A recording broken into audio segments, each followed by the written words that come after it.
लग्नाचे दागिने म्हणजे श्रीमंत पेशवाई दागिने, नाशिकचे सुप्रसिद्ध सराफ मयूर अलंकार सराफ।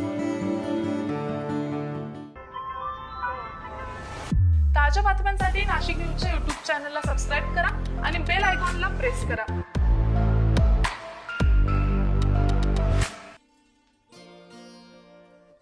आज महाराष्ट्रात विधानसभा निवडणुकीसाठी मतदान प्रक्रिया पार पडत आहे।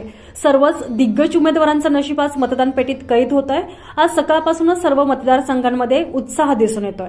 नाशिकमधील देवळाली मतदारसंघातून यंदा तिरंगी लढत पाहायला मिळते, मात्र महाविकास आघाडी आणि महायुती यांच्यामध्ये ही सरळ लढत असल्याचं बोललं जात आहे। महाविकास आघाडीकडून योगेश घोलप हे अधिकृत उमेदवार आहेत, तर महायुतीचे अधिकृत उमेदवार सरोज अहिरे असल्याचं बोललं जात आहे। दोघांमध्ये ही सरळ लढत होणार आहे। उमेदवार योगेश घोलप यांनी आपल्या कुटुंबांसह आज सकाळीच मतदानाचा हक्क बजावलाय। माजी मंत्री बबनराव घोलप, माजी महापौर नयना घोलप यांनी आपल्या मतदानाचा हक्क बजावलेला आहे। त्याचबरोबर शिवसेना उद्धव ठाकरे गटाचे ज्येष्ठ नेते दत्ता गायकवाड यांनी देखील आपल्या कुटुंबियांसह मतदानाचा हक्क बजावलाय। नागरिकांनी मोठ्या संख्येनं घराबाहेर पडून आपला मतदानाचा हक्क बजवावा असं आवाहन देखील यावेळी उद्धव बाळासाहेब ठाकरे गटाच्या पदाधिकाऱ्यांकडून केलं जात आहे।